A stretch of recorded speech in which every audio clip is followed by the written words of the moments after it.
Alô? Bom dia a todos.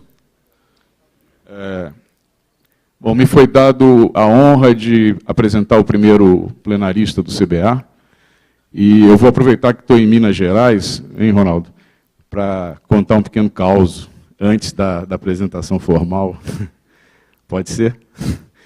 Na verdade, em 1979, eu cheguei em Toulouse, no LAS, para fazer meu doutorado, e na mesma equipe estava o professor Jeromel, terminando o seu. Então, nós tivemos a oportunidade de conviver por 3 meses lá, enquanto ele terminava o seu doutorado. O caos é o seguinte, é que, na verdade, ele não estava terminando o seu doutorado. Esse doutorado já tinha sido terminado há quase um ano, né? E o que ele estava era esperando os prazos considerados razoáveis pela universidade lá para que ele tivesse essa defesa do doutorado feita. Então, na verdade, o que estava fazendo era, claro, dar continuidade à sua pesquisa e também alavancar, ajudar a vários pesquisadores da mesma equipe que estavam numa fase ainda inicial de doutoramento. Então, o professor Jeromel, claro, depois desses 3 meses, defendeu com brilhantismo sua tese, mas deixou lá uma semente do seu trabalho também nos colegas, né? Isso já era um sinal, naquele momento, do brilhante pesquisador que ele veio a se tornar. Então, eu vou fazer uma pequena apresentação do professor Jeromel. Ele é engenheiro eletricista pela Unicamp, mestre em engenharia elétrica também pela Unicamp e doutor de Estado. Naquela época ainda existia o doutor de Estado, na França também. Pela Universidade Paul Sabatier, em particular no laboratório, no LAS, né, do CNRS, em Toulouse, em 1979. Foi livre docente desde 1987 e professor titular desde 1990 da Faculdade de Engenharia Elétrica e de Computação da Unicamp. Pesquisador 1A do CNPq desde 91, orientou 22 dissertações de mestrado e 11 teses de doutorado. Foi pesquisador convidado em várias instituições científicas no Brasil e no exterior. Publicou mais de 200 artigos técnicos, 90 deles nos mais renomados periódicos internacionais da sua área. Ele é coautor também dos livros Control Theory in Design, RH2, RHO Infinito Viewpoint, Análise Linear de Sistemas Dinâmicos, Teoria, Ensaios Práticos e Exercícios, e Controle Linear de Sistemas Dinâmicos, Teoria, Ensaios Práticos e Exercícios. É árbitro de diversas publicações científicas internacionais, membro do Editorial Board do International Journal of Robust and Nonlinear Control, editor associado dos periódicos European Journal of Control and Nonlinear Analysis Hybrid Systems. Em 1994, ele recebeu o prêmio Zeferino Vaz da Unicamp, concedido pelo Conselho Universitário da Universidade, para o pesquisador com destaque em pesquisa e ensino na Unicamp. Em 2007, recebeu ainda o prêmio Scopus, concedido pela Elsevier e pela CAPES. Em 98, foi coordenador do CA de Engenharia Elétrica e Biomédica do CNPq, e, nesse mesmo ano, se tornou pró-reitor de pós-graduação da Unicamp e membro titular da Academia Brasileira de Ciências. Em 1999, foi nomeado Chevalier dans l'Ordre de Palme Académique pelo ministro da Educação Nacional da França. É membro do IFAC, do Conselho do IFAC, foi membro, desculpe, no período de 2003 a 2005. Dr. honoris causa da Universidade Paul Sabatier, membro da Ordem Nacional do Mérito Científico pelo presidente da República do Brasil e Distinguished Lecturer pela I3E Control System Society. Professor José Cláudio Jeromel. Obrigado.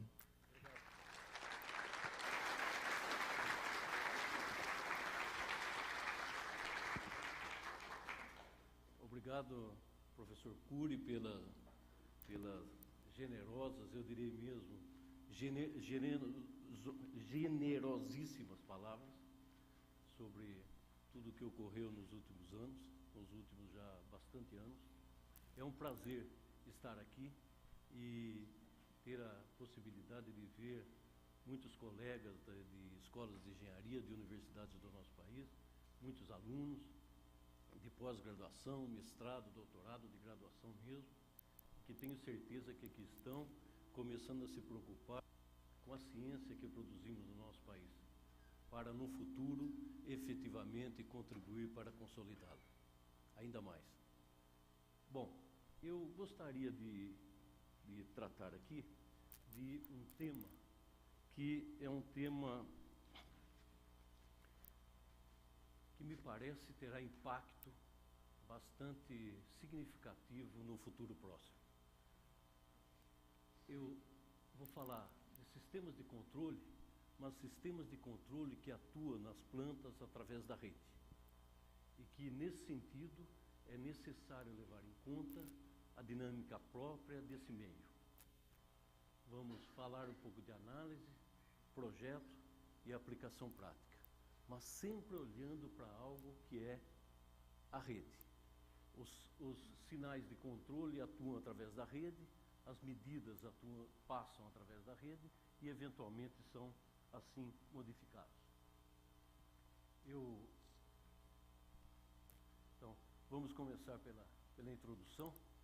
É uma breve introdução, digamos assim, sobre as características e o contexto que me parece importante que seja colocado em evidência nesse momento. Este é o início com o qual nós, digamos assim, com uma estrutura com a qual nós trabalhamos nos últimos 30, muito mais, meio século, mais do que isso até. Né? Eu tenho ali, na verdade, a planta, sensores, controladores e uma estrutura em malha fechada. Sabemos que para a planta P, né, digamos assim, a questão central é a modelagem. A modelagem que deve ser, na medida do possível, a mais simples possível e a mais precisa possível. Achar esse ponto de equilíbrio realmente em bons modelos é uma arte. É uma arte que é importante que seja inserida dentro dos projetos de controle. A planta, além dela, nós temos que aplicar teoria de controle, e aplicamos muito muitos anos até hoje, né, para projetar o controlador.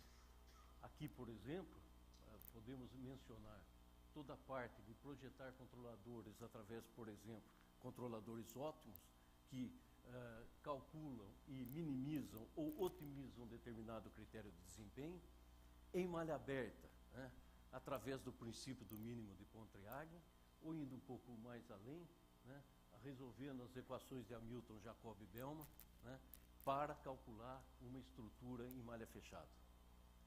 Fizemos também bastante a possibilidade de tentar, através de teoria de controle, considerar imprecisões na planta, né? Considerar, portanto, a possibilidade de projetar controladores robustos a partir de um certo conhecimento do que interfere nos parâmetros nominais da planta. Essa era a situação. E o que eu quero estudar agora e colocar aqui em evidência é esta. Né? O discurso, digamos, para a planta e para o controlador, ele permanece exatamente o mesmo. Agora eu tenho uma outra estrutura de controle que eu gostaria de analisar. Ela é composta aqui pela planta, pela mesma situação, plantas, sensores e atuadores. Entretanto, esse sinal passa pela rede, eventualmente aqui tem um controlador que sintetiza um determinado sinal de controle que volta para a planta. Eu observo que eu tenho nesta estrutura várias plantas simultâneas e que eventualmente podem disputar, né, qual é que vai ser atendida num determinado momento pelo controlador que está aqui. O fato concreto dessa estrutura é que eu preciso levar em conta exatamente como é que é o meio físico onde circulam essas informações. E nesse sentido, acho que nós temos um bom lugar onde trabalhar não só com teoria de controle, mas também com teoria de comunicações, para levar em conta como é que nós vamos modelar exatamente esse meio físico. É isso que eu me proponho agora discutir um pouco com os senhores. Então, o ponto fundamental é o seguinte, é que a rede influencia a dinâmica do sistema. Por exemplo, eu preciso levar em conta, em termos, digamos assim, do próprio meio físico onde circula a informação, que a rede pode ter uma limitação de banda, de capacidade de transmissão, né? E, portanto, isso daqui limita aquilo que eu posso fazer em termos do sinal que vai transitar na rede, seja vindo dos sensores, seja indo para os controladores. A rede tem perdas, sobretudo se imaginarmos uma situação de controle onde a planta é remota, nós temos perdas, por exemplo, de pacotes. Ou seja, aquilo que é decidido pelo controlador não necessariamente é de fato implementado em tempo real. Ao contrário, existem algumas perdas que precisam ser consideradas. O mesmo caso ocorre com atraso, né? A gente tem que imaginar que, devido aos caminhos a serem percorridos eventualmente pelo sinal, por exemplo, na internet, né, o que ocorre é que aquilo que é decidido no momento só chega lá instantes depois. Portanto, é importante considerar atraso. Mais do que isso, é também importante esses 3 pontinhos aqui, diz um pouco daquela estrutura de eu ter um computador controlando, por exemplo, várias plantas, né? E daí o seguinte, eu tenho que estabelecer qual é a performance global, via de regra, através de teoria dos jogos.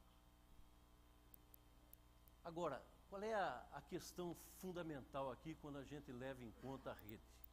É que o projeto do controlador, né, deve levar, normalmente ele é mais abrangente.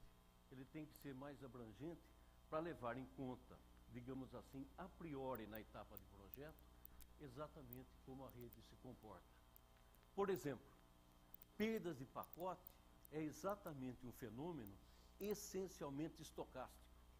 E, portanto, mesmo para controlar sistemas que tenhamos absolutamente determinísticos entre planta e controlador, a existência da rede e de um bom modelo que informe como, eventualmente, as perdas se processam na transmissão, necessita que eu transite de um modelo determinístico para um estocástico.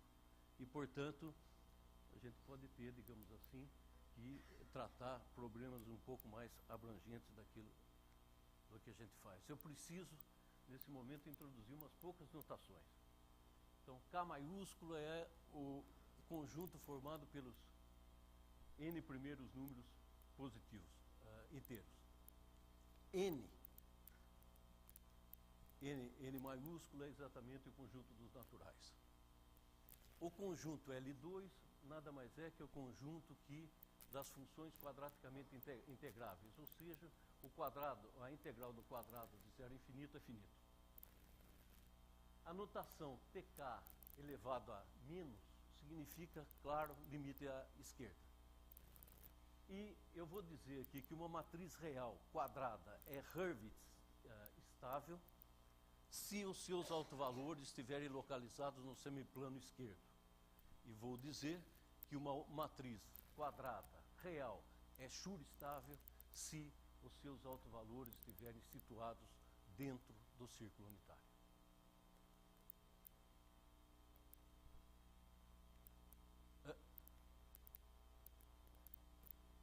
Opa, ótimo.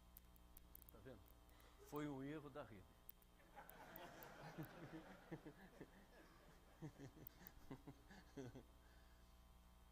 Bom, algumas questões preliminares envolvendo, portanto, a planta, o controle e a rede, né?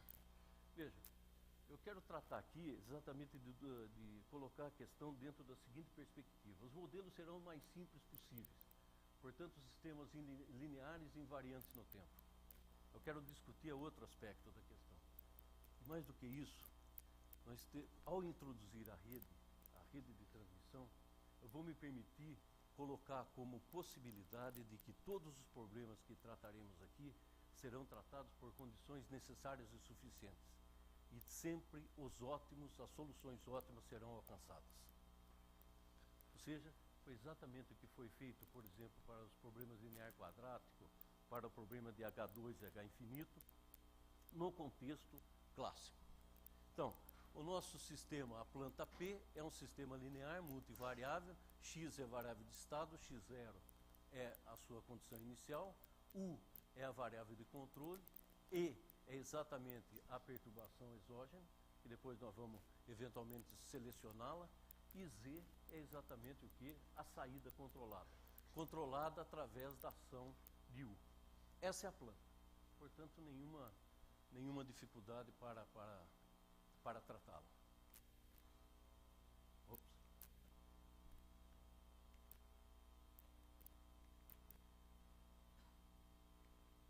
Tá aí.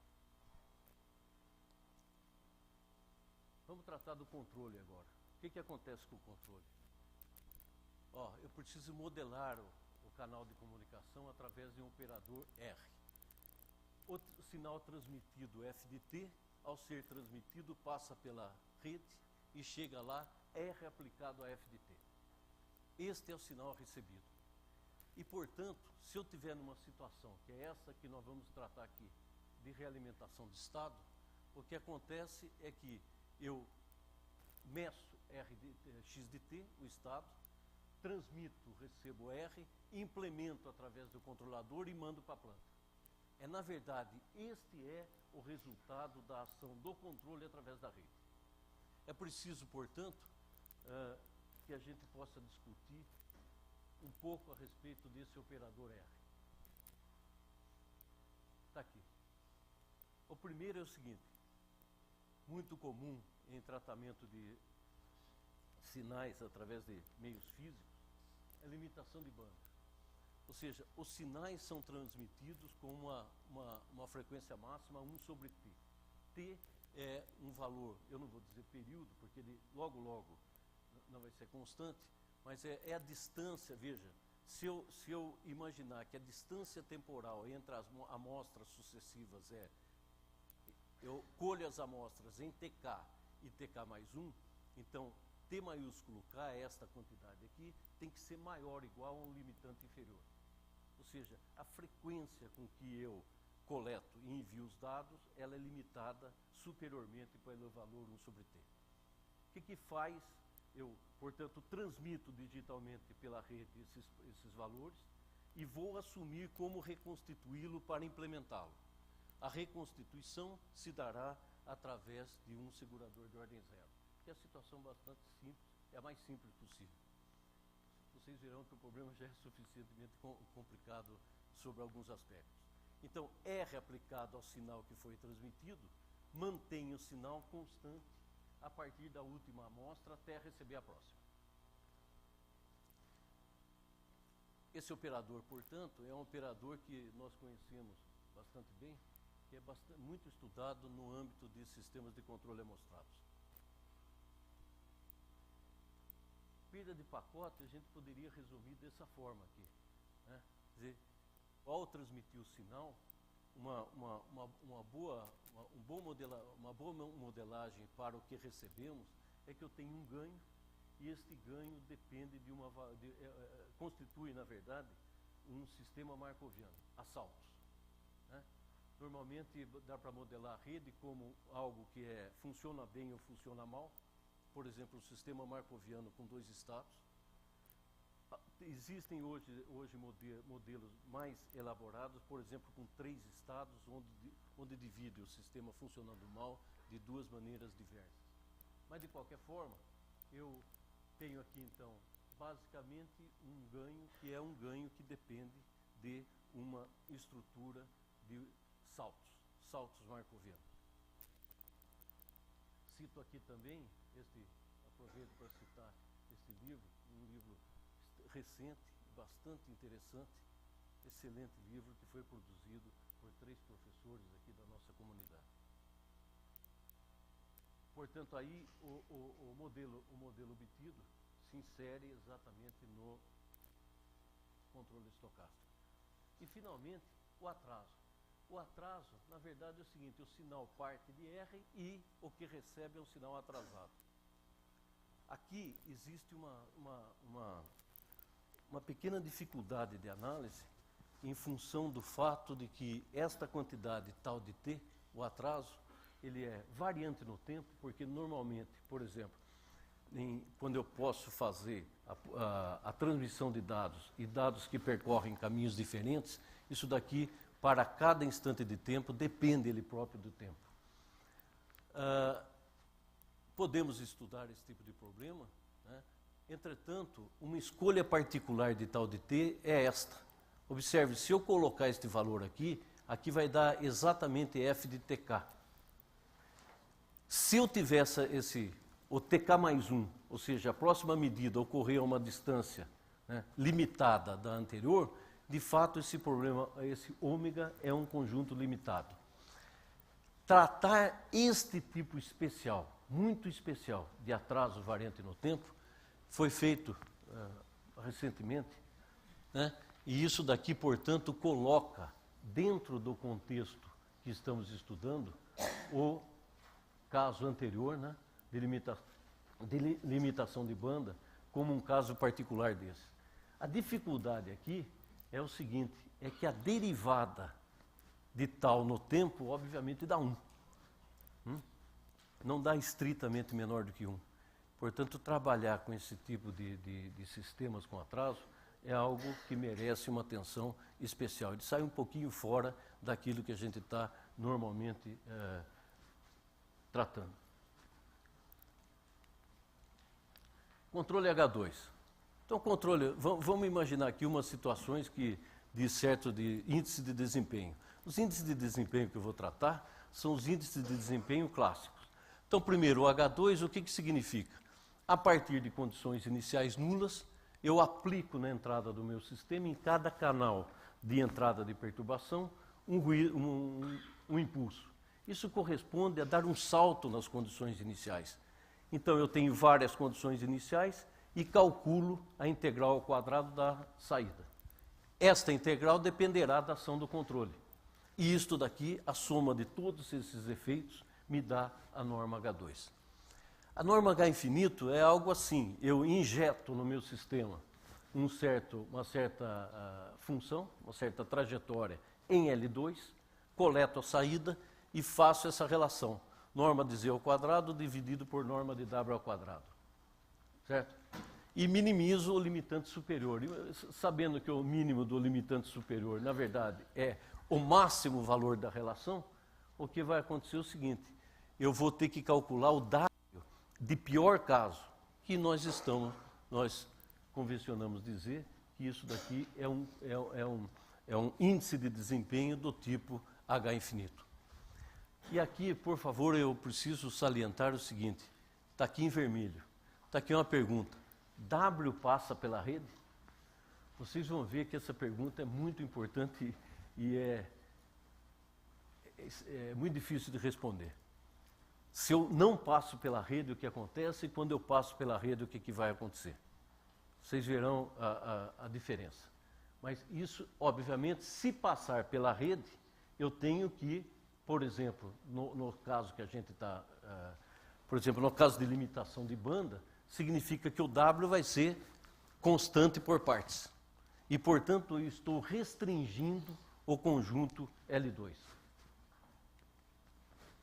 Olha o que nós desejamos fazer. Quero, portanto, calcular o mínimo, eu vou falar em mínimo e não em ínfimo.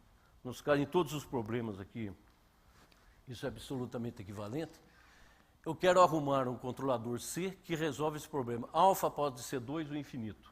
Pode ser ou critério tipo 2 ou critério tipo infinito.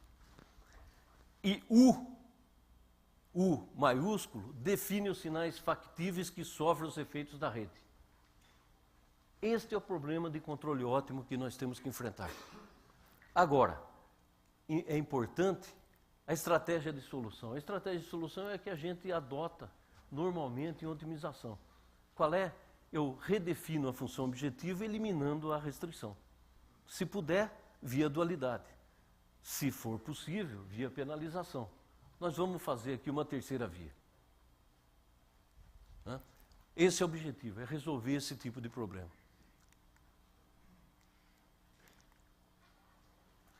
Eu vou discutir aqui um minutinho sobre sistemas amostrados. É exatamente isso aqui, ó. Vejam que ponto importante. Isso aqui é algo bastante clássico, mas que deve ser enfatizado. Veja, imagine que eu tenho a distância entre amostras constante, ou seja, eu tenho um período de amostragem. E, portanto, se U pertence a U grande, a U maiúsculo, então U de T é igual a U de KT para todo T até chegar à próxima amostra. Ok? Muito bem. A pergunta é a seguinte: se eu injetar um sinal desse tipo neste sistema contínuo, linear, invariante no tempo, com essa condição inicial dada, a pergunta é: dá para trocar exatamente o valor da integral pelo valor da soma? E a resposta é sim.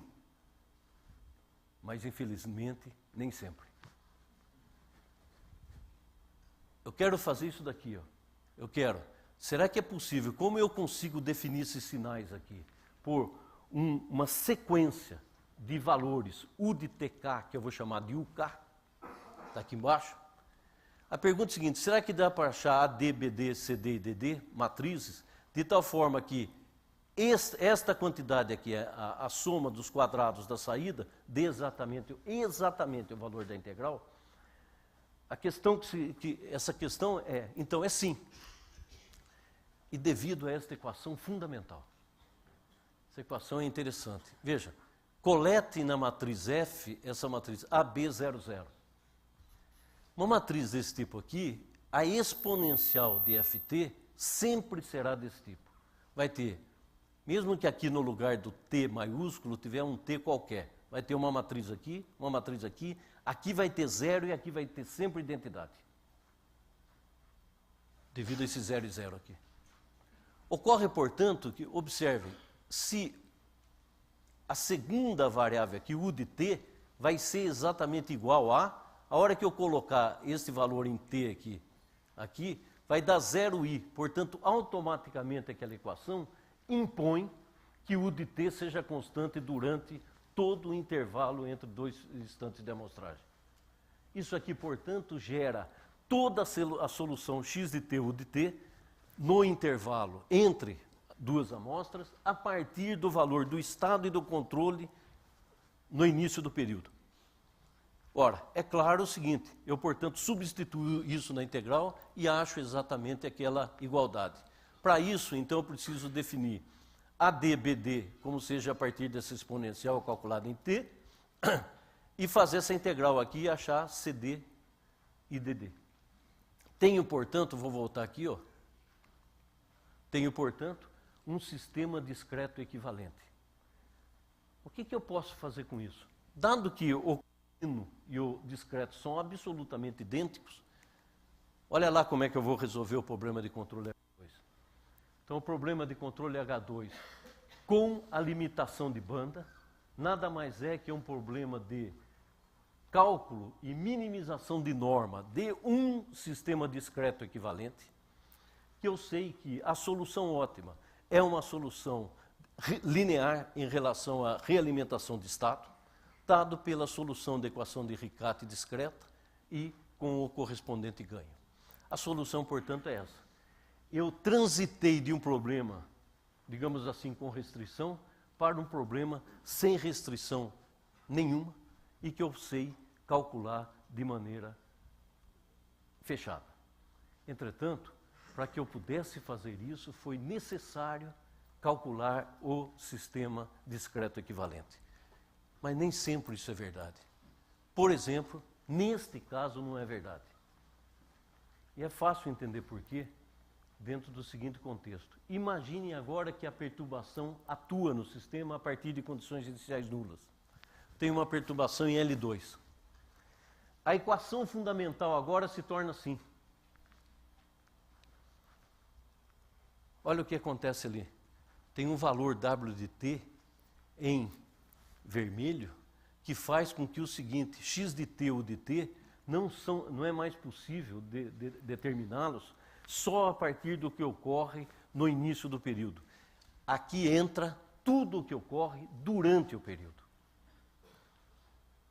Dá para fazer o cálculo anterior? Dá, se eu assumir isso daqui, que W de t é constante entre dois períodos de amostragem, ou seja, que a perturbação sofre também os efeitos, exatamente os efeitos da linha, da rede. Vocês vão ver a consequência disso já já. Problema, não dá para fazer, para achar é muito difícil achar o sistema discreto equivalente. Existem várias e várias possibilidades, inclusive, dado que aqui é W de tal variando de TK até T, de transformar isso num problema de dimensão infinita. Portanto, muito mais complexo. A questão é outra. Primeiro, vamos ver o que acontece se a perturbação transitar pela rede. Então, eu vou imaginar que W pertence a L2 de T, que é um subconjunto de L2. E vou resolver este problema aqui. Então, no lugar de eu permitir que entre no sistema qualquer função contínua, eu vou fazer o seguinte, eu só permito que entre lá dentro funções constantes por partes. E daí, defino esse critério. E este critério tem exatamente, ele é um limitante inferior para o critério correto, para o critério, digamos assim, completo, onde W é qualquer. Entretanto, observe uma coisa importante. Eu poderia fazer a seguinte estratégia de solução. Este problema é muito fácil de ser resolvido.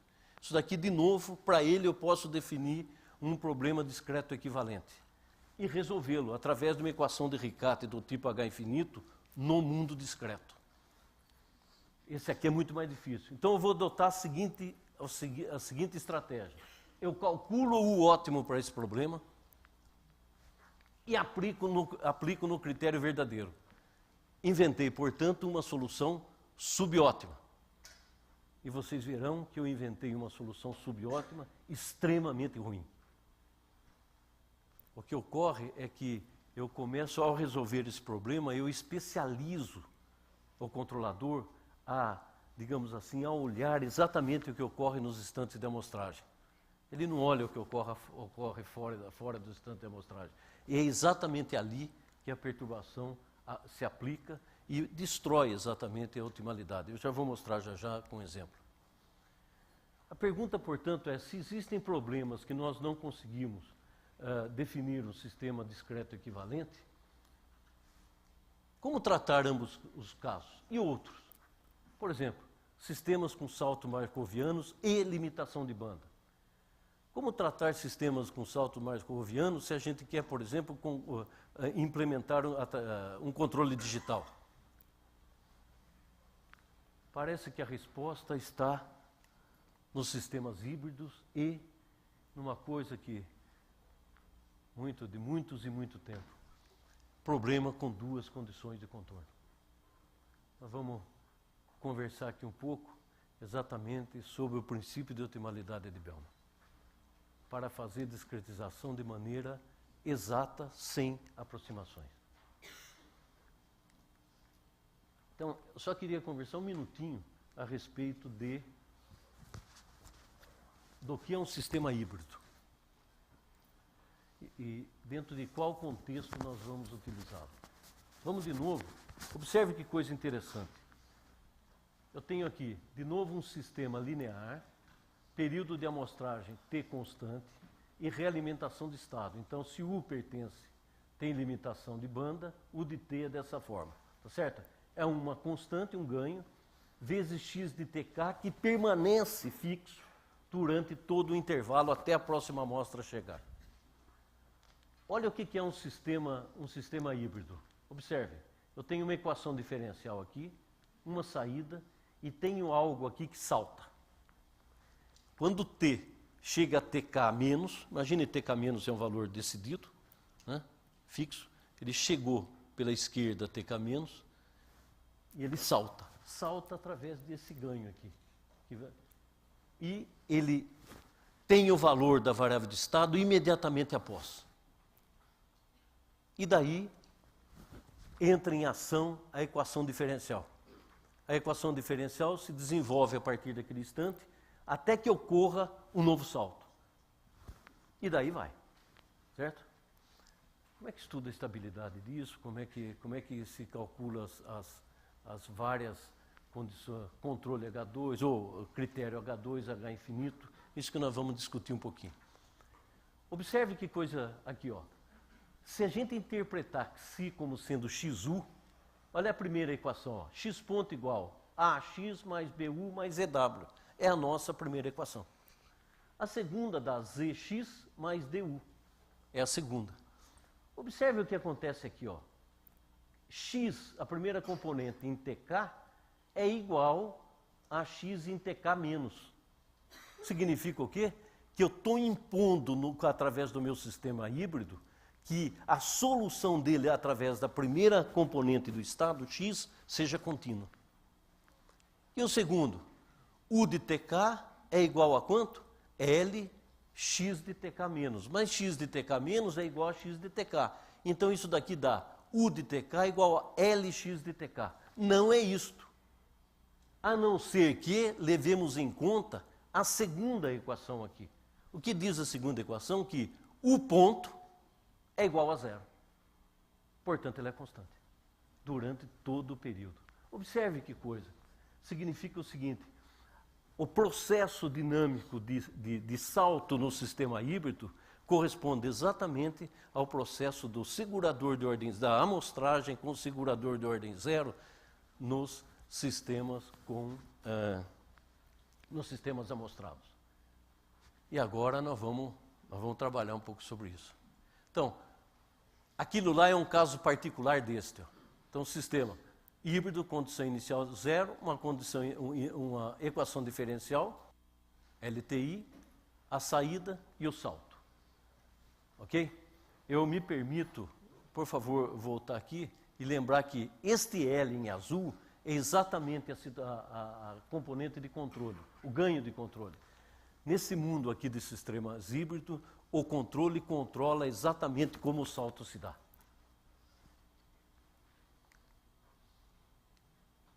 Então, primeiro, vamos ver uma condição necessária e suficiente para que esse processo discreto seja estável.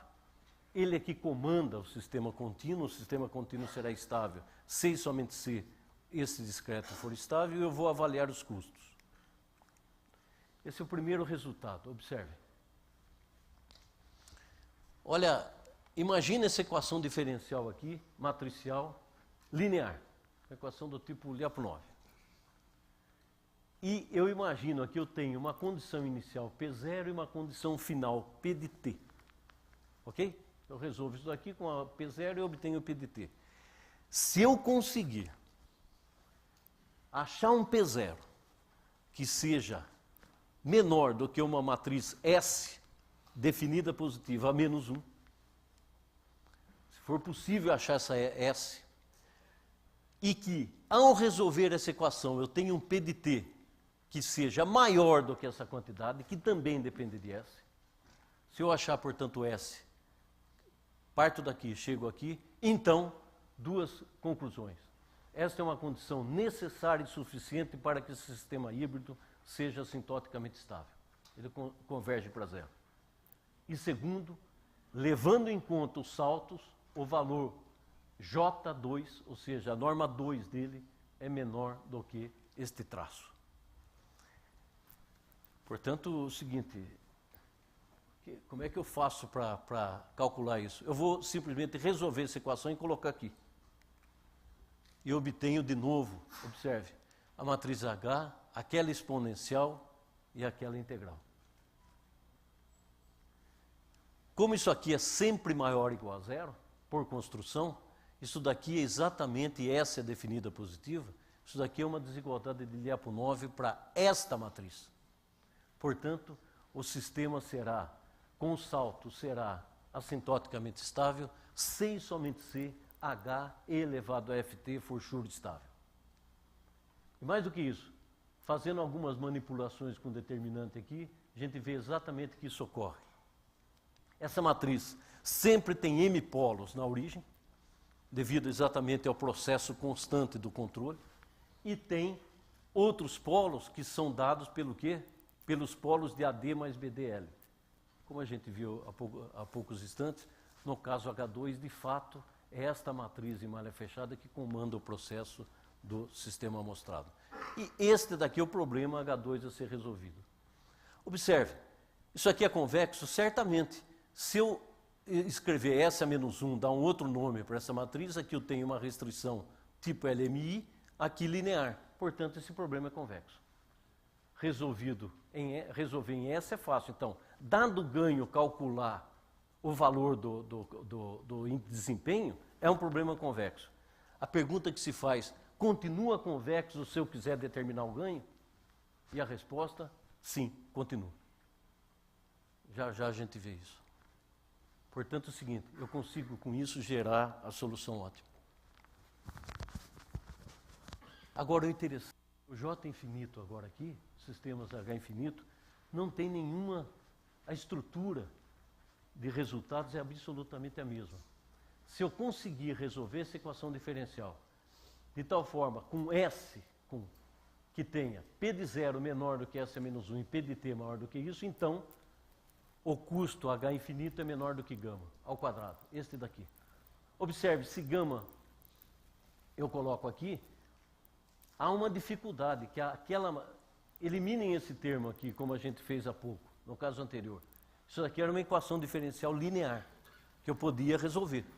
Agora, eu tenho uma equação diferencial não linear, que eu preciso resolver. Preciso resolver essa equação aqui, colocar através de uma condição inicial e aplicar nessas duas outras condições. Opa!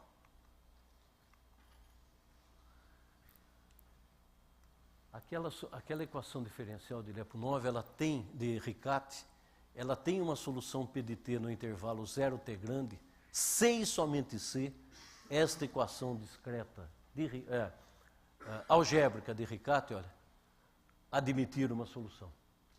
Eu não estou dizendo aqui que ela tem que admitir uma solução definida positiva, nada, meramente simétrica. Se isso for possível, eu vou definir F barra desta forma e vou fazer exatamente essa conta como eu fiz antes, só com barra aqui, ó. F barra é F mais essa quantidade e calculo a exponencial e a integral.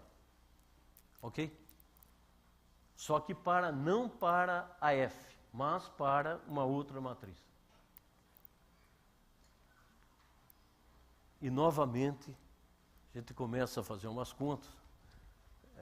Quem trabalha um pouco com LMI, sabe dessa, às vezes LMI começa a andar e começa a dar muito certo. Às vezes empaca e não dá certo de jeito nenhum. Né?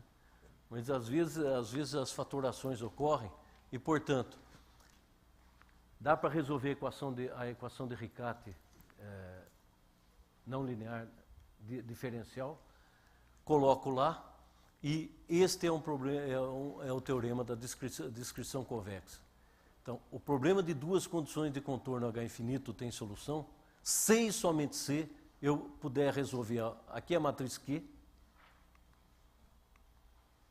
que é esta, desculpe, opa, esta daqui, é uma solução da equação algébrica de Riccati, eu sei como calcular essas daqui. Portanto, aqui tem Q, que eu calculei, W e S são as variáveis. Essa é uma LMI. São duas LMIs que me permitem calcular exatamente, decidir se a norma H infinito desse processo é menor do que gama ao quadrado. Eu gostaria de dizer o seguinte, lembre-se que aqui dentro de H tem o ganho. Já já nós vamos mostrar de novo, fazendo algumas manipulações algébricas, que de fato isso daqui permanece LMI em relação a W, S e L. Opa. Então, vamos fazer uma verificação importante aqui. Antes disso, eu me permito citar aqui, sobretudo devido a esse tempo aqui, 1978, quando eu fazia doutorado, uma solução da equação de Riccati, ela vem desta época aqui, de uma solução possível dentro dessas condições através de uma transformação não linear. O problema, como eu disse, é conjunto em WS e será conjunto em WSL. Na situação limite, se eu fizer gama no infinito e Q igual a zero, eu volto exatamente através disso aqui, né? Eu coloco aqui zero, e isso daqui dará FG sem os barras, F barra da F. E, portanto, é o seguinte, esta mesma LMI é responsável por caracterizar a solução ótima H2.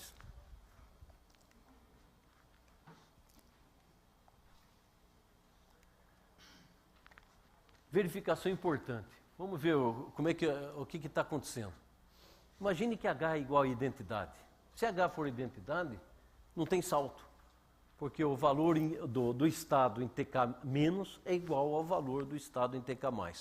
E, de fato, o que ocorre daí é o seguinte, no lugar de eu calcular, vocês lembram, eu tenho uma condição inicial e uma condição final. Se o H for identidade, a condição inicial pode ser igual à solução final. E, portanto, é o seguinte, eu posso imaginar que eu vou calcular, para ter uma situação desse tipo, a solução exatamente estacionária das duas equações. Se você fizer isso, você gera exatamente os dois critérios clássicos, H2 e H infinito, calculado através dessas normas. Muito bem. Isso era para a gente chegar ao controle, limitação de banda. Só rapidinho, dentro da seguinte característica. Imagine que eu queira fazer a limitação de banda. Então, olha, F barra é uma matriz assim, AB00. G é uma matriz assim, CD. G transposto G dá uma matriz cheia. O interessante é que sempre, com as estruturas das matrizes que a gente está adotando aqui, o que vai acontecer é o seguinte, a matriz Q sempre terá essa estrutura, que é barra 00. De formas que F barra tem exatamente a estrutura de F. Aqui a matriz será diferente, essa será diferente, mas terá 0 e 0 aqui, devido a essa linha aqui. Significa exatamente que eu estou calculando, entre aspas, um certo modelo discreto equivalente, neste caso. E, portanto, eu consigo achar a D barra, BD barra e essas matrizes CD barra, DD barra. Notem, elas estão alteradas internamente através da solução Q da equação de Riccati. O problema, portanto, de limitação de banda, ele é convexo e ele pode ser resolvido dessa forma, né? Problema H infinito, ó. Então eu tenho, notem, eu tenho x aqui, é uma variável, S é desse tipo. Isso daqui simplesmente pegar os dados do problema contínuo, manipular os dados e construir essas matrizes, achar o que é barra e resolver isso aqui. Se eu resolver isso daqui, em termos de C e somente C, esta é o ganho correspondente. Não só é o ganho correspondente, como eu posso ir diminuindo o gama e achar o ganho ótimo.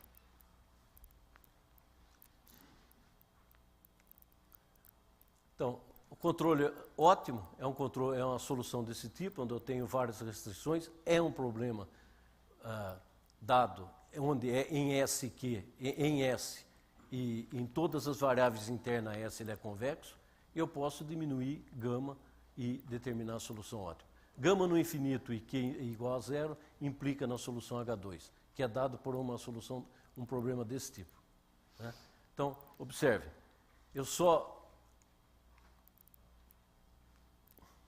esta solução, aqui está o asterisco, ó, é esta restrição.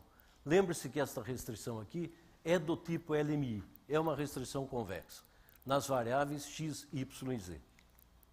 Então, o problema H2 é assim, tem que minimizar essa quantidade sujeito àquela restrição. Opa! Então vamos ver o que acontece. Olha só o que acontece. Este é um problema bastante simples, duas variáveis de estado, simplesmente uma variável de entrada. Em vermelho, eu vou mostrar para vocês a solução ótima do problema H infinito,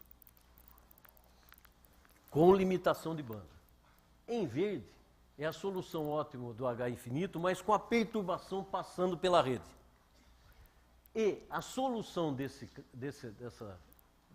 caso aqui, eu vou usar para calcular um controle subótimo para o caso primeiro. Olha o que acontece.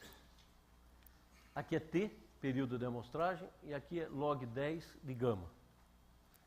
Observe, quando T é muito pequeno, isso daqui exatamente, todos coincidem exatamente na solução ótima do problema H infinito contínuo.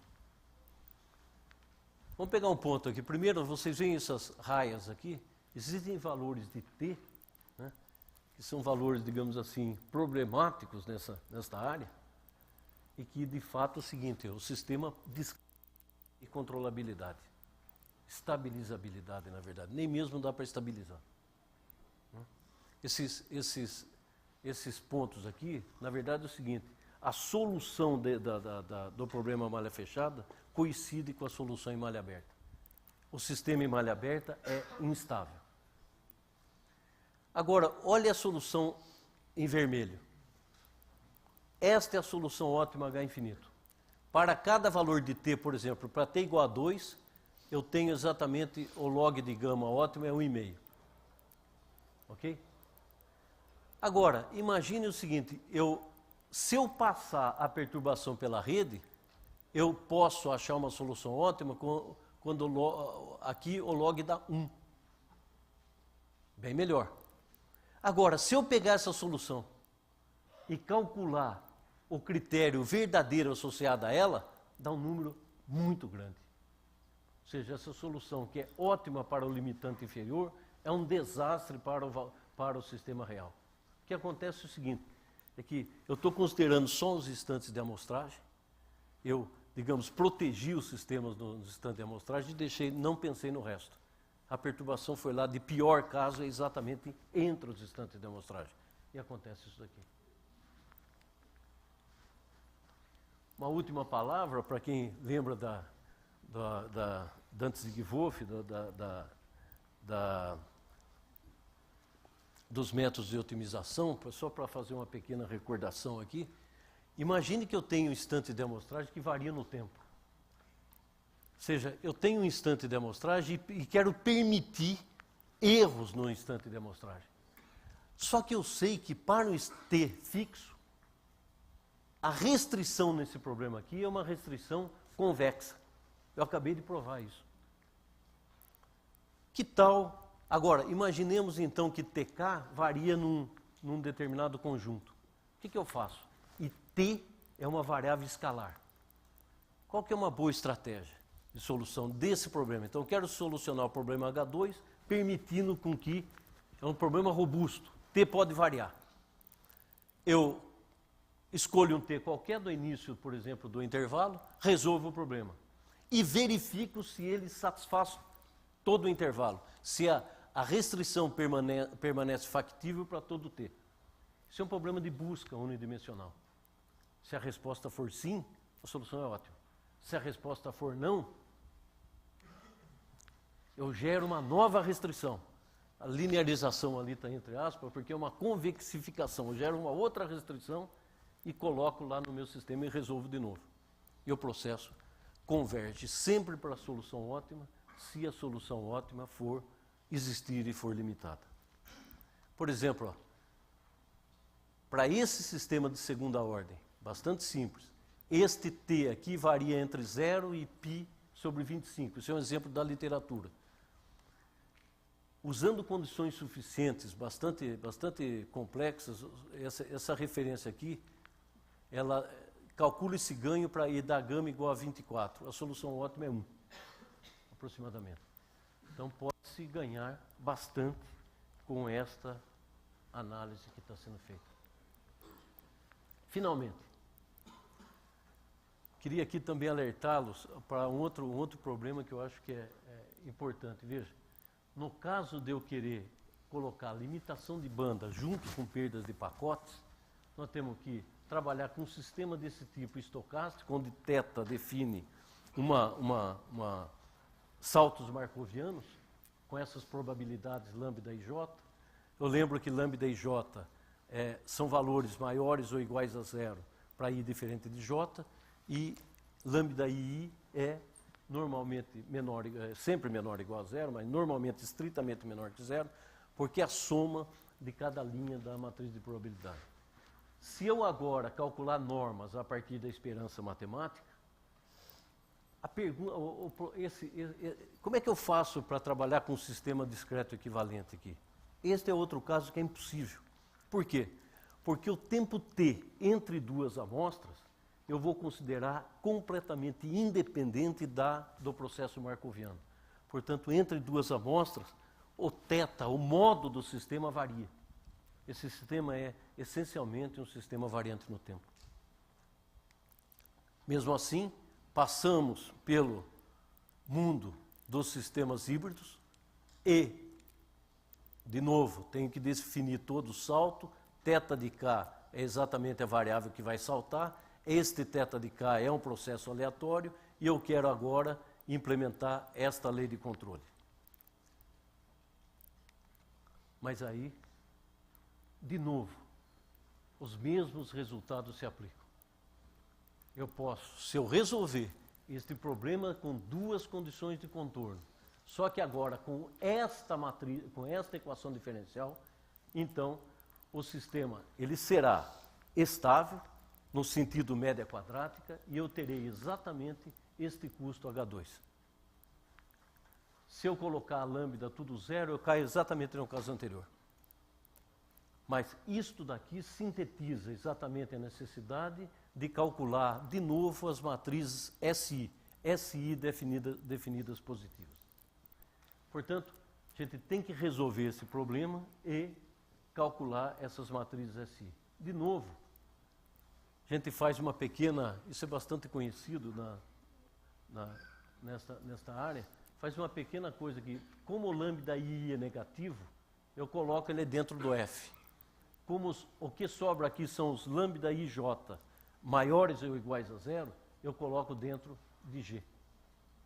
E, portanto, novamente, eu consigo definir o sistema discreto, aqui entre aspas equivalente, mas que permite determinar exatamente as características de estabilidade do sistema estocástico e, mais do que isso, avaliar os custos.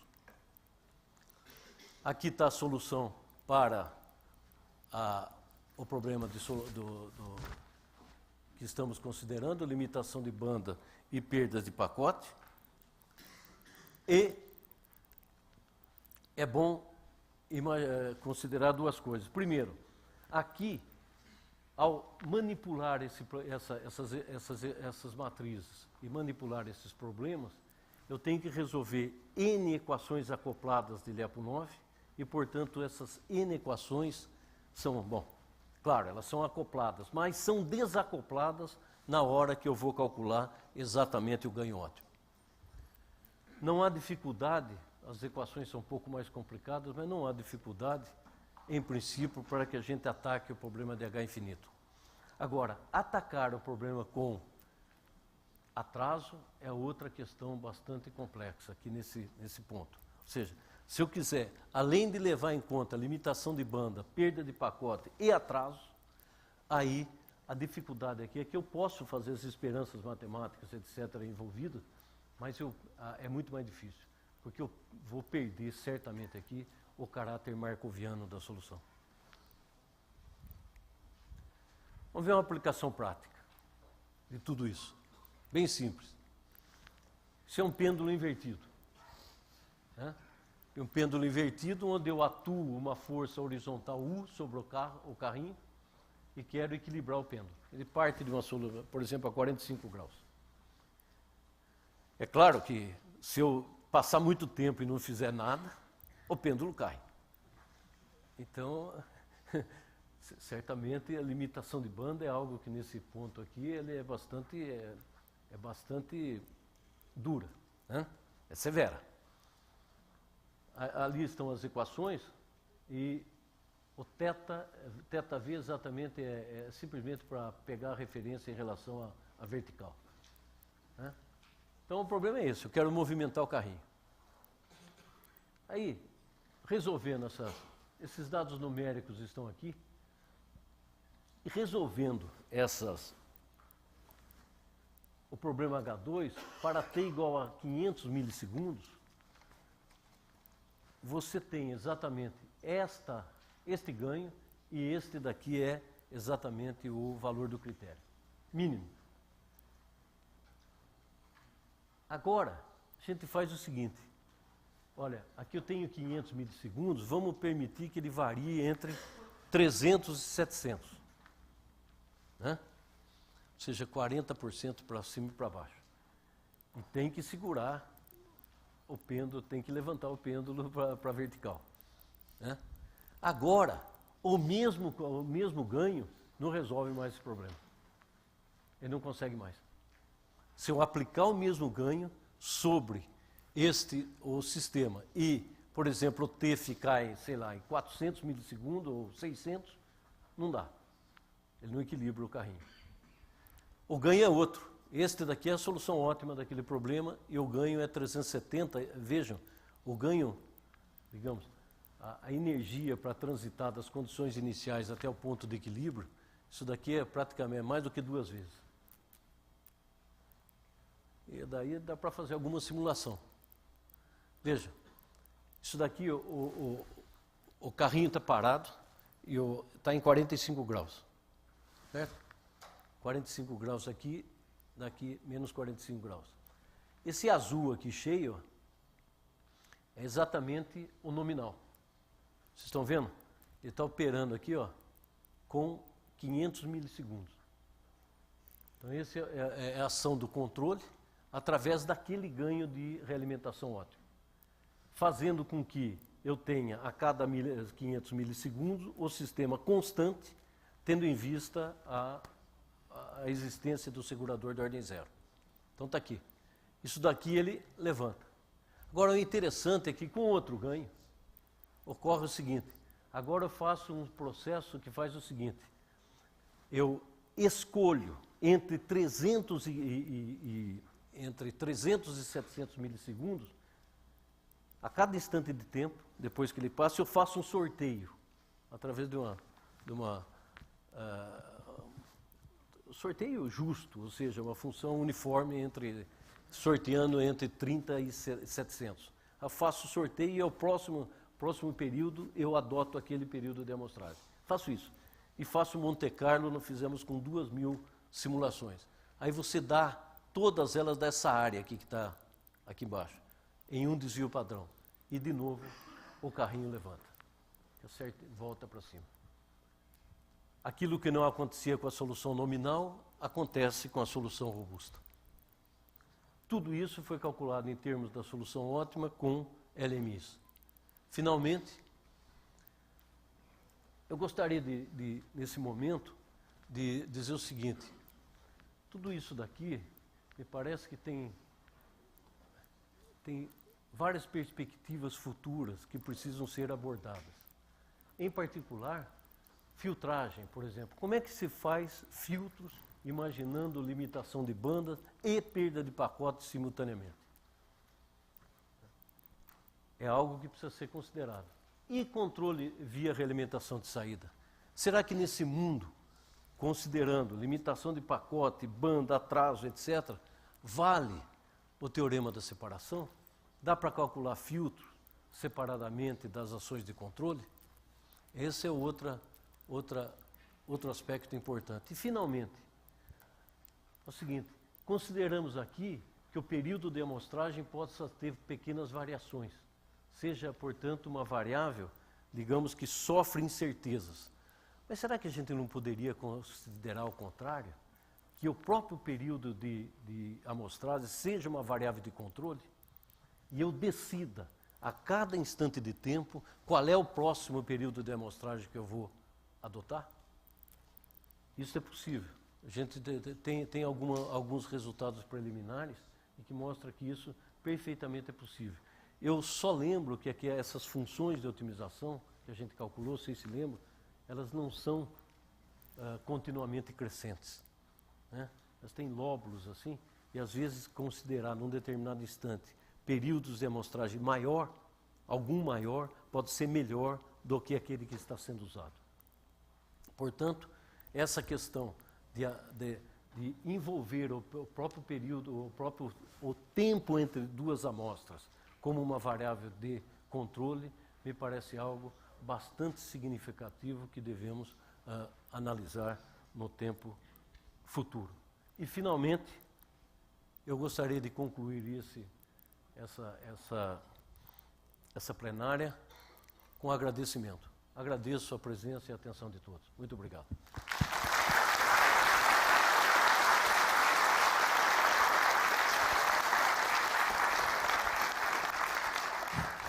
Pessoal, a gente vai passar a sessão de perguntas. Aqueles que, eventualmente, tenham apresentação a fazer agora, podem ficar à vontade se quiserem sair, mas vamos passar as perguntas, então.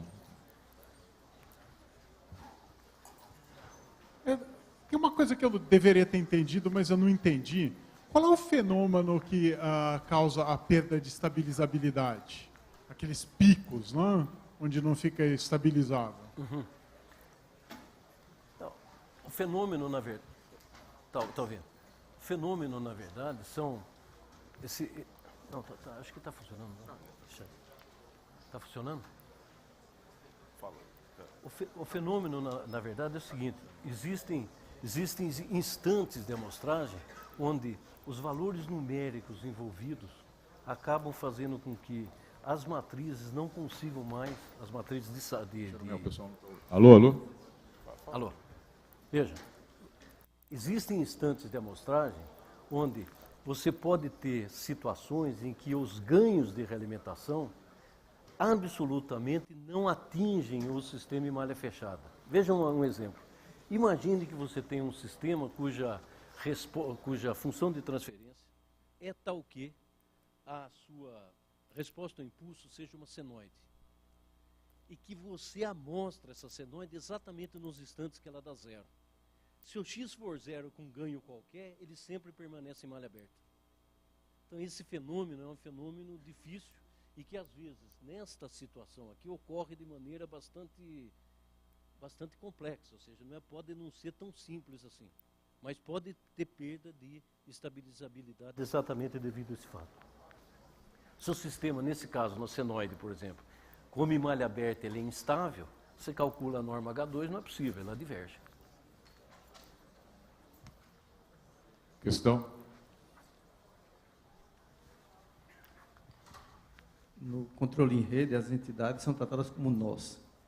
Muitas vezes, para reduzir a quantidade de bytes transmitidos, você muda o esquema de amostragem nos nós para transmitir só a informação necessária. Essa abordagem que o senhor apresenta contempla essa possibilidade também? Não. Nós, na verdade, é o seguinte, nós tratamos aqui a questão de informação ou de limitação de banda exclusivamente nessa forma. Quer dizer, ela, na verdade, mimetiza, se eu posso dizer, sistemas amostrados. Exatamente da mesma forma. O que eu tentei fazer foi o seguinte, ao fazer a limitação de banda, e, portanto, tratar sistemas amostrados, eu também considerei, por exemplo, perda de pacote. Né? Eu acho que esses fenômenos que a gente pode tratar, eles merecem ser analisados como algo a ser adicionado nas restrições. E verificar, digamos assim, se o sistema lógico permanece de pé, sobretudo as características que envolvem convexidade. É um caso a pensar. Professor, o senhor tratou a respeito principalmente da parte contínua e pela teoria do espaço amostrado, o senhor considerou que a integração contínua é praticamente igual à soma discreta, não tem quase nenhuma perda. Então quer dizer que o ganho de realimentação no contínuo vai ser igual no discreto? Primeiro, me permita dizer o seguinte, não é praticamente igual, é igual. Então eu posso pegar o ganho no contínuo e aplicar no discreto? Espera um pouquinho, não. São duas coisas diferentes. Ah, sim. Vamos ver. É o seguinte, o que eu quero dizer é o seguinte, eu pego um sistema contínuo e faço as amostragens com um intervalo T grande. Esse T grande não necessariamente precisa ser arbitrariamente pequeno. Não, é um determinado valor. O que eu quero dizer simplesmente é o seguinte, é que eu consigo gerar um sistema discreto equivalente no caso H2, cuja solução da equação de Riccati discreta me dá um ganho discreto, que é a solução do problema contínuo com a restrição de que o U permaneça constante entre dois instantes de amostragem com distância T. Ok? Muito bem.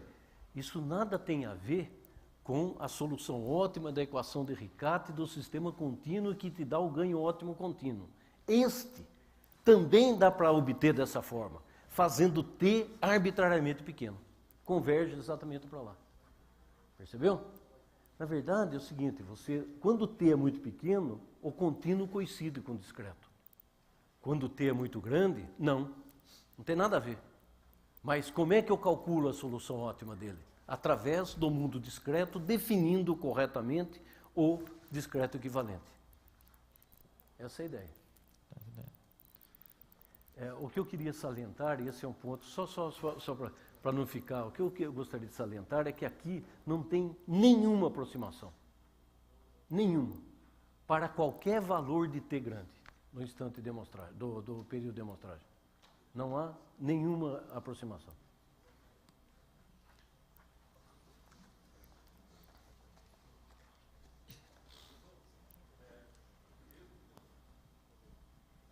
Se alguém quiser fazer uma pergunta, pode levantar o braço antes, que aí eu já me desloco. Professor, seria muito complicado formular um problema onde o controle também está distribuído ao longo da rede, ou seja... Não entendi, por favor. Seria muito complicado Sim. formular um problema onde a solução de controle também está distribuída ao longo da rede, ou seja, teria atrasos entre os blocos de controle, porque no caso a solução de controle está num lugar só, certo? Então, é uma matriz só de solução. Os ganhos estão ali, mas se pensar que ele está distribuído, então vai ter também os atrasos entre as ações para formular isso. Uhum. Seria muito difícil formular isso? Então, o atraso, eu acho que o problema não é tanto a questão de distribuído ou não. O problema é de ter o atraso. O que eu quis fazer aqui foi não só fazer...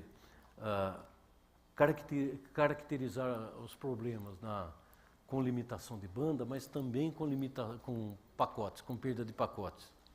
Isso dá para fazer. Agora, se eu, por exemplo, colocar além disso atraso, eu acho que a gente talvez possa fazer bastante coisa envolvendo condições apenas suficientes. Porque aí nós temos que defrontar algo que é duro.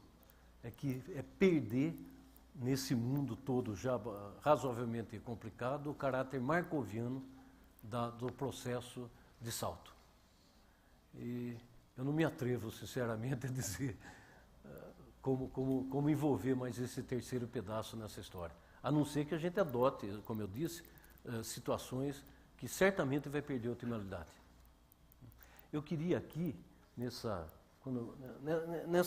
preocupação de desenvolver essas ideias, a ideia seria fazer o seguinte, seria, de alguma forma, capturar para problemas de controle em rede os resultados clássicos que a gente tem e que a gente aprendeu ao longo desses últimos alguns anos. Depois a gente pergunta para o Voltura quantos anos. Mas é isso. Muito tempo. Então, esse que seria o objetivo. O interessante também que, digamos, é de colocar em evidência de novo o problema de duas condições de contorno. Isso, para mim, me causa bastante satisfação, viu? Né? De tentar resolver de forma unificada problemas bastante complexos do ponto de vista teórico, seja determinístico ou também estocástico.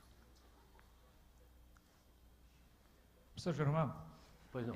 Considerando que uma grande quantidade de problemas de controle são resolvidos na indústria usando controladores PID, por exemplo, e eu achei de uma elegância tremenda o tratamento que foi dado a esse problema, eu gostaria de saber o seguinte: existem abordagens semelhantes, por exemplo, para o tradicional PID para resolver os problemas dessa forma na literatura? Olha, de novo, seria possível, eu estou dizendo em tese, né?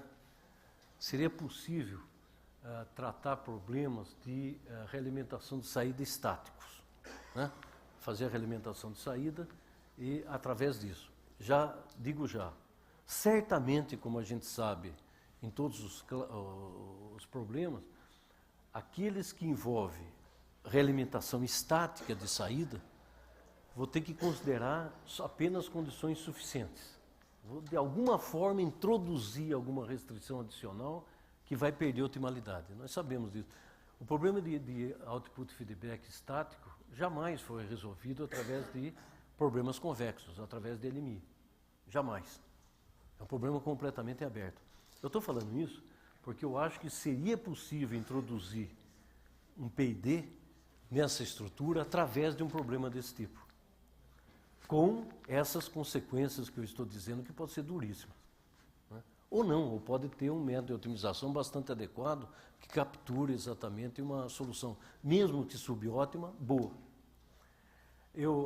Aqui, nós temos um pouquinho de tempo ainda?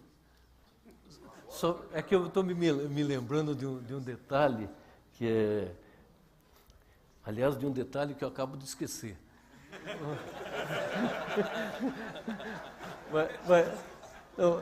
Mas eu já vou lembrar, que era um detalhe sobre LMIs, mas sobre problemas convexos, mas vamos continuar. Liu.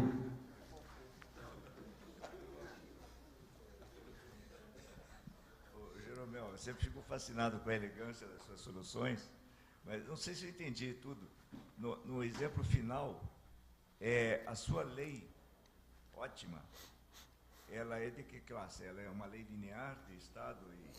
É linear com um segurador de ordem zero. Ela passa pela rede, certo, e é reconstituída. Mas ela é uma lei fixa? Fixa.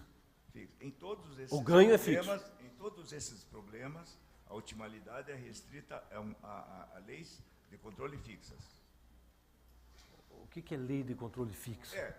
Não adaptativas, não chaveadas, não, depende. Não, depende. Não, depende. Depende, claro, depende. Espera um pouquinho. Olha,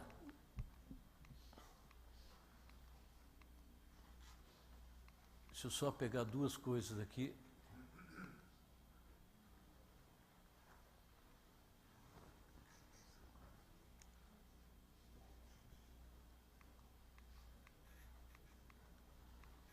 Veja a diferença, ó. Essa daqui, certo? Porque eu estou sintetizando L, constante, portanto, invariante no tempo, que implementa isso daqui. Portanto, nesse caso, você tem razão, L é constante, ponto. Agora, aqui não. Olha aqui. Aqui, o que ocorre é o seguinte, é um processo de salto markoviano no início do período. Ele salta, certo? E este ganho permanece constante da mesma forma até o próximo dado. Entretanto, no próximo período, o θ salta de novo. Isso daí não é mais algo constante, ele é variante no tempo. Só que ele fica constante porque ele circula na rede entre dois períodos de amostragem.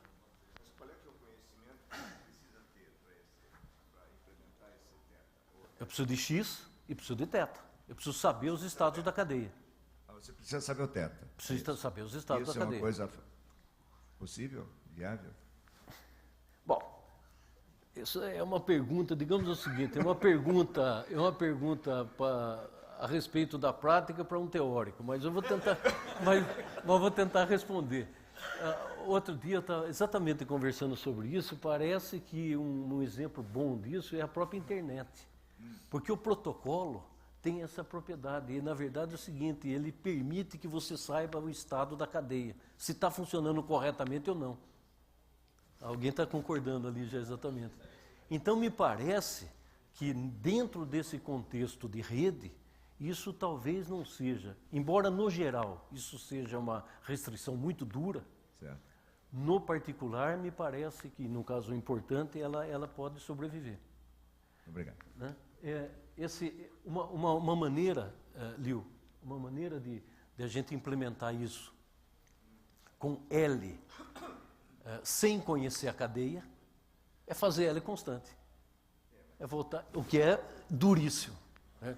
Mas aí deixa de conhecer a cadeia. Esse exemplo da internet me parece um bom exemplo que Só para completar a pergunta do Will, a dúvida no L de teta, como foi usada a LMI, né, para cada L novo de teta, eu vou ter que resolver uma nova LMI, ou eu vou ter uma parametrização? Não, aqui é o seguinte, você tem, olha aqui, você tem N LMIs. Na verdade, você resolve a equação de Lyapunov acoplada, e através dela, né, esse é um processo iterativo, e através dela você tem que resolver N LMIs desacopladas. Essas N LMIs são correspondentes a cada modo da cadeia de Markov. Então você tem os N modos.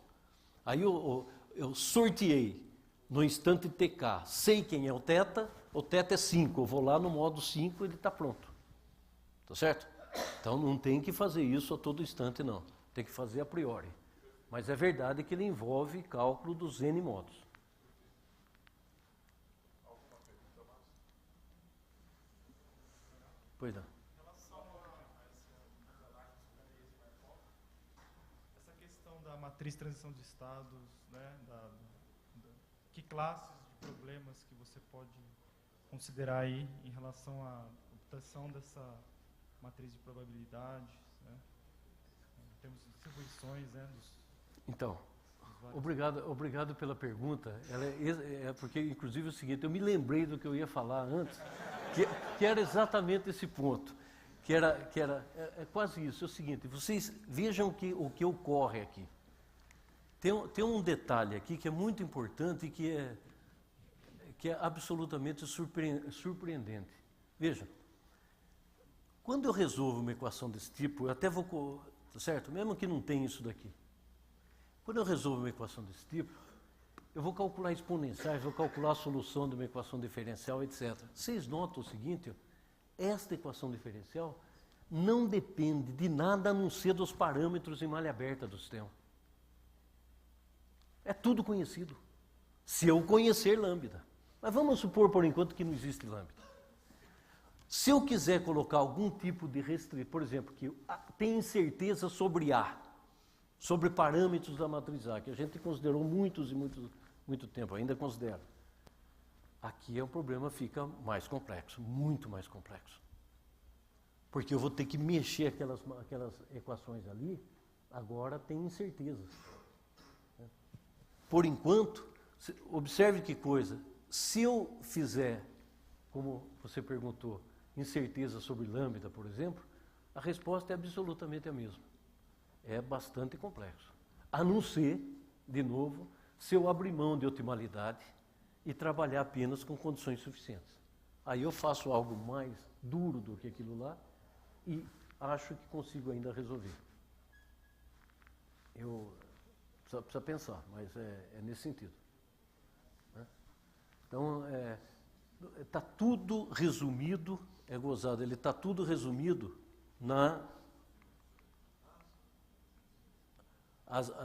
o ganho está em H. Né? Está ali, naquele lugar. Ok? Digamos, aquilo que varia, que a equação diferencial, não. Ela está... Eu resolvo e pronto.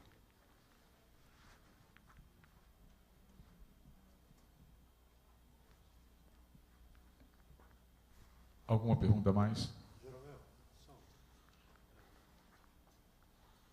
No exemplo que você deu, pensando no início da apresentação, você supunha que tinha, né, vários sistemas várias plantas sendo controladas, e então você tinha um controlador que, através da rede, iria controlar, né, todos aqueles processos. No exemplo que você deu, você está considerando apenas uma planta sendo controlada ou o pêndulo invertido? Tá? Ou se são, vamos dizer, através da rede, controlados vários sistemas idênticos?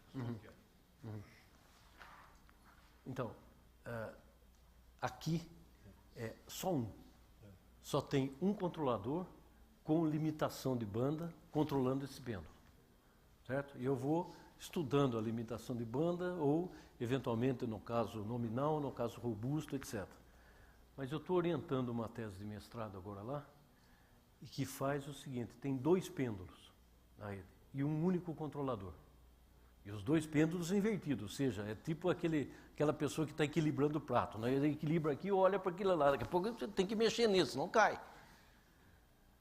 E, exatamente, e agora se coloca a questão seguinte, como é que eu decido para onde vai a informação?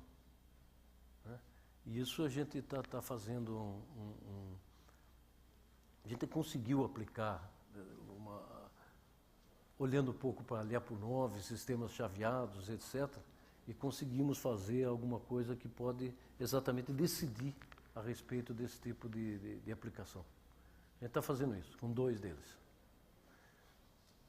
E incrível, às vezes cai, mas às vezes não cai. Nenhuma pergunta mais? Pronto, com o seu método, dá para construir observadores por dualidade? Dá certinho? Funciona? Bom, o problema é o seguinte, certamente, se dualidade for verdade nesse caso, dá. Mas é que eu não sei se dualidade vale. Não, só construção do observador. Então, nós estamos trabalhando agora com observadores, não parece que seja elementar, não. Sobretudo se a gente quiser manter o seguinte, a característica convexa do problema. Porque sempre é esse o problema. Né? Quer dizer, será que o observador que precisa ter um ganho, a gente consegue fazer dessa mesma forma? Nós adotamos o seguinte procedimento. Escrevemos exatamente as mesmas equações, né, e fomos andando. O que ocorre, para ser claro, é o seguinte, o ganho L agora aparece em 2 matrizes. Aparece em 2 matrizes. E aí fica mais complicado. A gente está trabalhando um pouco nisso agora. Mas não sei responder essa pergunta dentro do contexto de dualidade, porque eu acho que não vale. Eu não estou falando nem de separação, não, mas antes de separação... Isso, claro, isso. Eu acho que tem algum problema na descontinuidade. Isso precisa ser analisado com mais, precisa ser mais analisado com mais profundidade, sobretudo pela turma dos descontínuos, né? Switching systems, essas coisas. Então é isso. Professor, na sua abordagem, a noção de tempo é global. O senhor respondeu para a pessoa que perguntou sobre a história de distribuir as ações à rede, né, efetivamente, que o problema está no atraso, e conhecer o atraso. Se a gente abrir mão do tempo global, né, e adotar uma abordagem guiada a eventos nos nós, isso resolveria o problema do atraso? Olha, é difícil, viu? Porque o problema do atraso, ele é inerente às ações de controle. Ele passa pela rede, o sinal de controle e volta. Então você vai ter, efetivamente, um atraso entre a decisão tomada e a implantação dela. Eu acho que tem pouca chance. Como eu disse, você tem inúmeros métodos que permitem trabalhar com o sistema com atraso. Sempre condições suficientes. Mas abrindo mão do tempo global. Você precisa de tempo global, você precisa de servidor de tempo aí para distribuir. Preciso, exatamente. Abrindo mão do tempo global.